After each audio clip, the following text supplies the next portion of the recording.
ठंड में अमीर बहू का कुएं के अंदर 3 मंजिल घर में बेघर ससुराल।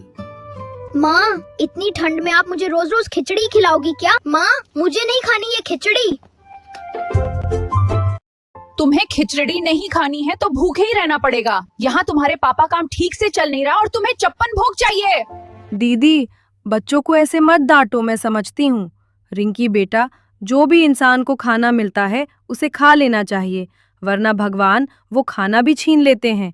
देखो, अगर तुम अब खाना नहीं खाओगी तो राजू भी खाने में ड्रामा करेगा, और अभी तक तुम्हारे पापा और चाचा भी खाने पर नहीं आए हैं। तुम जानती हो ना वो कितनी मेहनत करते हैं ताकि तुम्हें अच्छा खाना मिल सके। बहू, ये बच्चे बहुत जिद्दी हैं। प्यार से समझाने की बात इन्हें समझ ही नहीं ना। अगर तुम दोनों को कोई चीज समझ में नहीं आती ना तो अपनी चाची से सीखो। तुम्हारी चाची सरपंच की बेटी है। लेकिन देखो, हमारी इस गरीब सी कुटिया में रह कैसे गरीबी सह रही है, कैसे इस दर्द को चुपचाप झेल। बहू, क्या जरूरत थी तुम्हें भागकर शादी करने की और अपने माता पिता से रिश्ता तोड़ने की? हमारी वजह से तुम्हें यहाँ कितनी परेशानियाँ उठानी पड़ रही हैं। इतना कहकर आशा दुखी हो जाती है और बच्चे खाना शुरू कर देते। कुछ ही देर में रंजन और पवन ठंड में कांपते हुए घर आ जाते हैं। अरे बाहर तो बहुत ज्यादा ठंड हो रही है।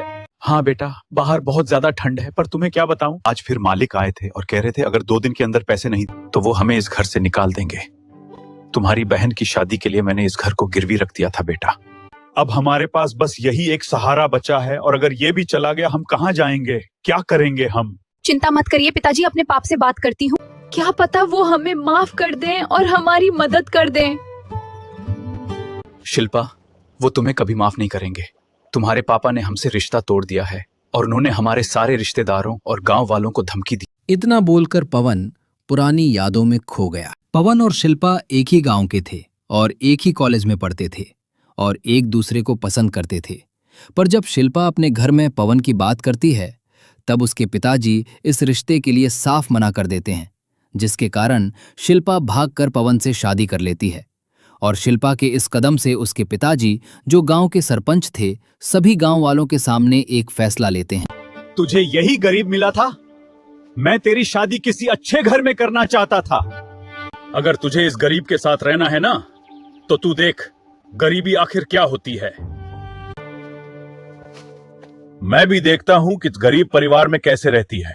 गांव वालों, तुम सब कान खोलकर सुन लो। अगर किसी ने भी इस परिवार की मदद की तो मैं उसे इस गांव से निकाल दूं। मैं इस गांव का सरपंच हूँ और अगर कोई भी मेरे खिलाफ गया तो मुझसे बुरा कोई नहीं होगा।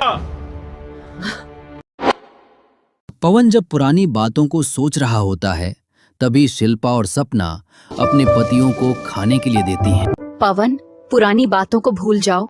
मैं यहाँ बहुत खुश हूँ और देखना, हम हमेशा साथ में बहुत खुश रहेंगे। और मैं अपने पिताजी को दिखा दूंगी कि जो गरीब होता है जरूरी नहीं कि वो हमेशा दुखी ही रहे।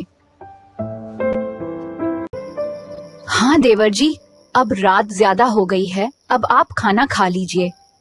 कुछ देर में बाकी परिवार और बच्चे खाना खाकर सो जाते हैं। देखते ही देखते कुछ दिन बीत जाते हैं और एक शाम हीरालाल उनके घर आता है और उनके दरवाजे पर खड़े होकर घर वालों को बाहर बुलाता है। अरे विनोद भैया, समय पूरा हो गया।